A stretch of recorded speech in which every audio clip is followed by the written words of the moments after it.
প্রিয় ভাই ও বোনেরা, হয়তো আল্লাহর রহমতেই আপনি এই মুহূর্তে এই ভিডিওটা দেখছেন। হয়তো ঠিক এই কথাগুলোর জন্যই আজ আপনাকে এখানে আনা হয়েছে। হয়তো আজই আপনার জীবনের দিক বদলে যাবে। তাই দয়া করে এই ভিডিওটা শেষ পর্যন্ত দেখুন। আর নিয়মিত এমন ইসলামিক পডকাস্ট পেতে চ্যানেলটি সাবস্ক্রাইব করে আমাদের সাথেই থাকুন। তো চলুন শুরু করা যাক আজকের ভিডিও।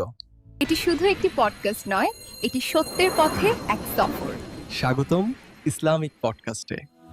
এই যে গত রমজান যেভাবে এলো সেভাবেই তো চলে গেল, তাই না? হ্যাঁ, এটা তো প্রতি বছরেরই অভিজ্ঞতা। সত্যি করে বললে জীবনে কি কোনো স্থায়ী পরিবর্তন এসেছিল, নাকি মাসটা শেষ হতেই আমরা আবার সেই পুরনো অভ্যাসে? কঠিন প্রশ্ন। আর এই লেখাটা পড়তে গিয়ে এর চেয়েও জরুরি একটা প্রশ্ন সামনে চলে এলো। আচ্ছা, যদি যদি এটাই আমাদের জীবনের শেষ রমজান হয়, এই চিন্তাটা কিন্তু ভেতর থেকে নাড়িয়ে দেয়। আসলেই এই একটা প্রশ্নই আমাদের পুরো প্রস্তুতির ধরনটা বদলে দেওয়ার জন্য যথেষ্ট। ঠিক। কারণ তখন আর এটা কোনো বাৎসরিক রুটিন থাকে না, জীবনের সবচেয়ে জরুরি একটা সুযোগ হয়ে দাঁড়ায়। একদম। আর আজ আমরা যে লেখাটা নিয়ে আলোচনা করব সেটাও ঠিক রমজানের প্রস্তুতি নিয়েই। তবে এখানে কেনাকাটা বা খাবারের মেনু তৈরির কথা বলা হয়নি, এটা বরং আত্মার প্রস্তুতির একটা ব্লুপ্রিন্ট, একটা গাইডলাইন, একটা রোড ম্যাপের মতো। হ্যাঁ, যা আমাদের শেখায় কিভাবে রমজান আসার আগেই মন আর আত্মাকে প্রস্তুত করতে হয়। আর এই ব্লুপ্রিন্টটা কিন্তু খুব পরিষ্কার। লেখাটা শুরুতেই একটা ধারণা প্রতিষ্ঠা করে। রমজানের আসল কাজ রমজান মাস শুরুর অনেক আগে থেকেই শুরু হয়। অনেক আগে থেকে। আমরা এই প্রস্তুতিটাকে ধরুন একটা দুর্গ তৈরির মতো করে ভাবতে পারি। দুর্গ তৈরি, বাহ, বেশ ইন্টারেস্টিং। প্রথমে ভিত্তি স্থাপন করতে হবে, যা হলো আমাদের আধ্যাত্মিক আর মানসিক প্রস্তুতি। আচ্ছা। তারপর দেয়াল তুলতে হবে, যা হলো আমাদের অভ্যাসগত পরিবর্তন। আর সবশেষে সেই দুর্গটাকে পাহারা দিতে হবে, মানে দৈনন্দিন জীবন আর সময়কে ঠিকভাবে পরিচালনা করতে হবে। বাহ, এই দুর্গ তৈরির ধারণাটা দারুণ। তাহলে চলুন ভিত্তিটা দিয়েই শুরু করা যাক। হ্যাঁ, অবশ্যই। প্রথম এবং সবচেয়ে গুরুত্বপূর্ণ বিষয় হল নিয়াত ঠিক করা। লেখাটাতে খুব জোর দিয়ে বলা হয়েছে এই মাসের সমস্ত ইবাদত, সমস্ত কষ্ট যেন লোক দেখানোর জন্য না হয়। এর একমাত্র উদ্দেশ্য হবে আল্লাহকে সন্তুষ্ট করা। কিন্তু প্রশ্ন হল, এটাকে কেন একদম ১ নম্বরে রাখা হয়েছে? কারণ নিয়ত হলো সেই অদৃশ্য ভিত্তি, যার উপর পুরো দুর্গটা নানিয়ে থাকবে। আচ্ছা। ভিত্তি যদি দুর্বল বা ভুল হয়, তাহলে বাইরের দেয়াল যতই সুন্দর হোক না কেন, সেটা যে কোনো সময় ভেঙে পড়বে। একদম। এখানে একটা গভীর মনস্তাত্ত্বিক ব্যাপার আছে। লেখাটা বলছে নিয়তের পরেই আসে চরিত্র সংশোধন। হ্যাঁ। যেমন রাগ, গীবত, হিংসা, এই জিনিসগুলোকে ত্যাগ করা। এটা তো বেশ কঠিন। অবশ্যই। ভেবে দেখুন, খাবার থেকে বিরত থাকাটা একটা শারীরিক চ্যালেঞ্জ, কিন্তু রাগ বা হিংসা থেকে বিরত থাকাটা একটা নিউরোলজিক্যাল বা মানসিক চ্যালেঞ্জ। ঠিক। এর জন্য আমাদের মস্তিষ্কের ডিফল্ট সেটিংটাকেই বদলাতে হয়। তাই রমজানের আগের এই চেষ্টাটা শুধু একটা ভালো কাজ নয়, এটা হলো একজন অ্যাথলেটের প্রি সিজন ট্রেনিংয়ের মতো। মূল প্রতিযোগিতার জন্য নিজেকে মানসিকভাবে প্রস্তুত করা। ঠিক তাই। তার মানে এটা শুধু ইচ্ছার ব্যাপার নয়, এটা একটা মানসিক প্রশিক্ষণ। এর পরেই লেখাটাতে দ্রুত তওবা করার কথা বলা হয়েছে। আর এর সাথেই জুড়ে দেয়া হয়েছে আল্লাহর জন্য হৃদয় খালি করার ধারণা। হ্যাঁ। আমার কাছে এটাকে মনে হচ্ছে কম্পিউটারের র্যাম খালি করার মতো। একটা বড় সফটওয়্যার চালানোর আগে যেমন আমরা অপ্রয়োজনীয় অ্যাপগুলো বন্ধ করে দিই, এটাও কি সেরকম কিছু? তুলনাটা অসাধারণ এবং একদম সঠিক। তাই আমাদের হৃদয়ে বা মনে সারাদিন কতগুলো ব্যাকগ্রাউন্ড অ্যাপ চলতে থাকে। দুশ্চিন্তা, অনুশোচনা, পুরনো রাগ, ভবিষ্যতের ভয়। একদম। তওবা বা ক্ষমা চাওয়ার মাধ্যমে আমরা এই জমে থাকা পাপ আর অপরাধবোধের অ্যাপগুলো বন্ধ করে দিই। এতে আমাদের মানসিক প্রসেসরটা ফ্রি হয়। হ্যাঁ, আর হৃদয়টা যখন এই আবর্জনা থেকে খালি হয়, তখনই সেখানে আল্লাহর স্মরণের জন্য জায়গা তৈরি হয়। এই মানসিক এবং আধ্যাত্মিক পরিবর্তন ছাড়া যদি আমরা শুধু রোজা রাখি বা তারাবি পড়ি, তাহলে সেই কাজগুলো ফাঁপা মনে হতে পারে, অন্তঃসারশূন্য মনে হতে পারে। ভিত্তিটা পরিষ্কার না করে তার উপর ইবাদতের দেয়াল গাঁথলে তা মজবুত হয় না। দারুণভাবে বোঝালেন। তাহলে যখন আমাদের ভেতরের ভিত্তিটা পরিষ্কার আর নিয়তের ব্লুপ্রিন্টটা তৈরি, তখন তো দেয়াল তোলার কাজ। ঠিক। লেখাটা বলছে এই দেওয়াল হলো আমাদের ভালো অভ্যাস, আর এর মধ্যে একটা হলো তাহাজ্জুদের অভ্যাস গড়ে তোলা। সত্যি বলতে হঠাৎ করে রমজানের শেষ রাতে ওঠাটা কিন্তু বেশ কঠিন। অবশ্যই কঠিন। আর ইসিলিয়ে লেখাটা বলছে এখন থেকে শুরু করতে। এখন থেকেই। হ্যাঁ, এটাকে আমরা মোমেন্টাম বা গতি তৈরির কৌশল বলতে পারি। যে কোনো বড় লক্ষ্যের দিকে ছোট ছোট পদক্ষেপে এগোলে কাজটা সহজ হয়ে যায়। আচ্ছা। তবে এখানে তাহাজ্জুদের বিষয়টা শুধু ভোরে ওঠার অভ্যাস নয়, এর একটা গভীর তাৎপর্য আছে। কি রকম? আজকের এই নোটিফিকেশন আর কোলাহলের দুনিয়ায় ভোরের আগের এই নিস্তব্ধতাটুকু একটা অমূল্য সম্পদ। তা ঠিক। এই সময়টাতেই মানুষ সবচেয়ে সৎভাবে নিজের মুখোমুখি হতে পারে, নিজের ভুলগুলো, দুর্বলতাগুলো সবচেয়ে পরিষ্কারভাবে দেখতে পায়। তার মানে এটা শুধু একটা ইবাদত নয়। না, এটা হলো আত্মবিশ্লেষণের সেরা সময়, যা ওই হৃদয় খালি করার প্রক্রিয়াকে আরও এগিয়ে নিয়ে যায়। তার মানে এটা একটা কৌশলগত নীরবতা। আর এই অভ্যাসগুলোর মধ্যে সদকার অভ্যাস এবং বিশেষ করে শিশুদের দিয়ে সদকা করানোর বিষয়টা আমার দারুণ লেগেছে। হ্যাঁ, এটা খুব গুরুত্বপূর্ণ একটা পয়েন্ট। এটা তো শুধু নিজের আমল নয়, পুরো পরিবারের মধ্যে একটা দেওয়ার সংস্কৃতি তৈরি করছে। ঠিক। আর দেখুন, এখান থেকেই কিন্তু আলোচনাটা ব্যক্তিগত থেকে সামাজিক হয়ে যাচ্ছে। এক্স্যাক্টলি ব্যক্তিগত পর্যায় থেকে সামাজিক পর্যায়ে চলে যায়। লেখাটা কিন্তু এরপরেই মসজিদের সাথে সম্পর্ক মজবুত করার কথা বলেছে। বলেছে। এর মানে কি? এর মানে হলো আমাদের এই আধ্যাত্মিক দুর্গটা একা একা তৈরি করার বিষয় নয়। আচ্ছা।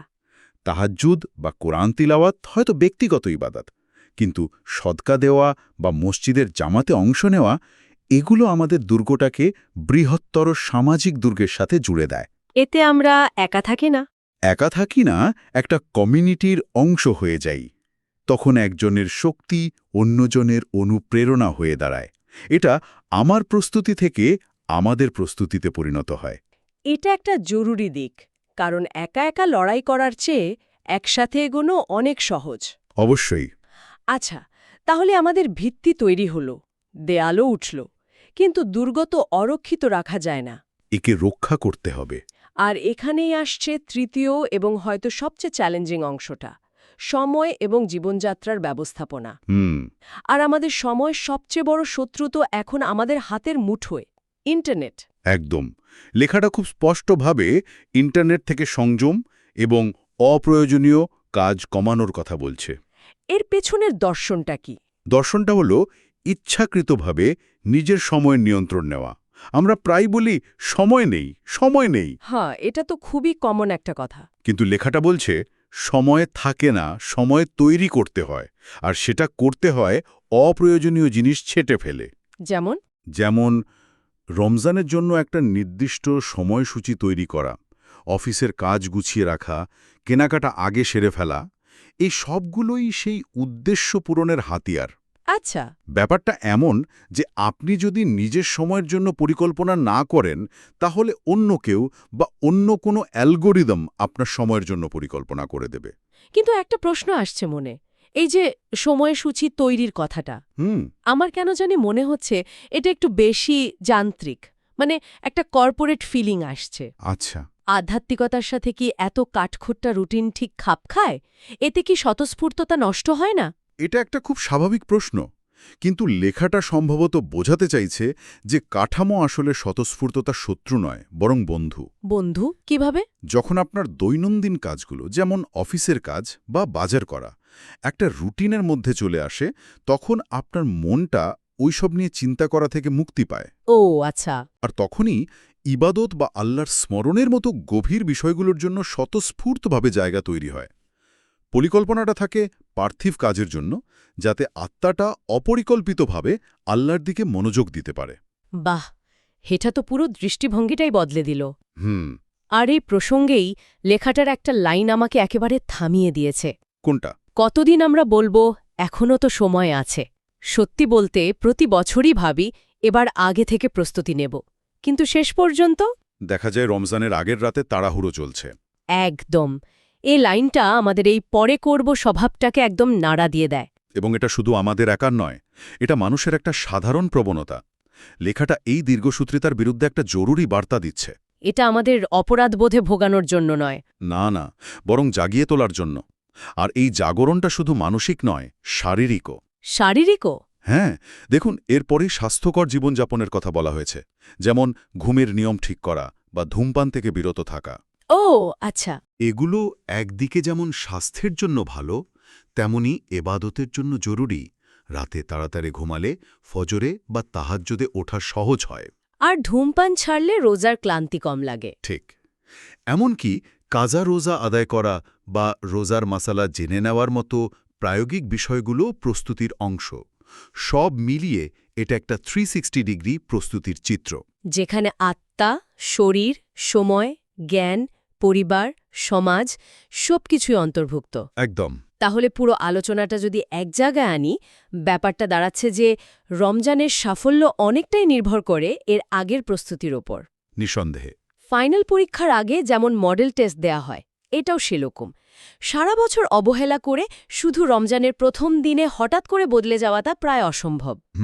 লেখাটার মধ্যে ইবাদতের প্রস্তুতির সাথে খাবারের প্রস্তুতির যে তুলনা করা হয়েছে, সেটা আমার কাছে খুব শক্তিশালী মনে হয়েছে। হ্যাঁ, ওটা খুব চমৎকার একটা তুলনা। আমরা ইফতার বা সেহেরির জন্য কত পরিকল্পনা করি, কিন্তু আত্মার খাবারের জন্য কতটা করি? আর এই প্রস্তুতির শেষটা কোথায়? আমি লেখাটা থেকে একজন বুজুর্গের সেই উক্তিটি দিয়ে সমাপ্তি টানতে চাই। আচ্ছা। রমজানের পরে দেখো, যদি তুমি না বদলাও তাহলে বুঝবে তুমি রমজানকে হারিয়ে ফেলেছ। বাহ। রমজান কোনো উৎসব নয় যে আসবে আর চলে যাবে। এটা একটা পরিবর্তনের ওয়ার্কশপ। যদি মাস শেষে আমাদের আচরণে, আমাদের অভ্যাসে, আমাদের চরিত্রে কোনো ইতিবাচক ছাপ না থাকে, তাহলে বুঝতে হবে আমরা ওয়ার্কশপে অংশ নিয়েও কিছুই শিখিনি। আমরা রমজানকে পেয়েও হারিয়ে ফেলেছি। ঠিক তাই। আর আমাদের চূড়ান্ত লক্ষ্য তো একটাই, যা লেখাটাতে খুব সুন্দর করে বলা আছে, নতুন চাঁদ দেখার আগেই যেন আমাদের হৃদয়টা আলোকিত হয়ে থাকে। প্রস্তুতিটা এমন হওয়া উচিত যে যখন রমজানের ঘোষণা আসবে, আমরা যেন মানসিকভাবে, শারীরিকভাবে এবং আধ্যাত্মিকভাবে সেই মহিমান্বিত মাসের জন্য সম্পূর্ণ তৈরি থাকি। আমাদের দুর্গটা যেন অতিথির আসার আগেই প্রস্তুত থাকে। একদম। এই পুরো আলোচনা থেকে আমার মাথায় একটা বড় প্রশ্ন আসছে। বলুন। আমরা তো এতক্ষণ কথা বললাম ব্যক্তিগত দুর্গ তৈরির ব্যাপারে, নিজের প্রস্তুতির ব্যাপারে। কিন্তু একবার ভাবুন তো, যদি একটা পুরো সমাজ, একটা কমিউনিটি বাহ, একইভাবে এই প্রস্তুতিটা নেয়, যদি সবাই মিলে একে অপরের দুর্গের দেওয়াল মজবুত করতে সাহায্য করে, একে অপরকে ভালো কাজে উৎসাহ দেয়, হ্যাঁ, খারাপ কাজ থেকে বিরত থাকতে সাহায্য করে, তাহলে সেই সম্মিলিত প্রচেষ্টা কিভাবে শুধু ব্যক্তিকেই নয়, পুরো সামাজিক পরিবেশটাকেই বদলে দিতে পারে। এটা তো বিশাল একটা ব্যাপার হবে। রমজানের জন্য আত্মিকভাবে প্রস্তুত একটা সমাজ দেখতে কেমন হবে? সেখানকার রাস্তাঘাট, মানুষের ব্যবহার, তাদের আপসি সম্পর্ক, সেটা কেমন হতে পারে? প্রিয় ইসলামী ভাই ও বোনেরা, আজকের কথাগুলো যদি আপনার হৃদয়ে লেগে থাকে, তাহলে সাবস্ক্রাইব করুন এবং এই দ্বীনি ইলম ছড়িয়ে দিন। হতে পারে আপনার একটুখানি ক্লিকও সদকায়ে জারিয়া হয়ে যেতে পারে। ভিডিও ভালো লাগলে লাইক দিন আর কমেন্টে লিখুন, আল্লাহ আমাদের আমল করার তৌফিক দিন।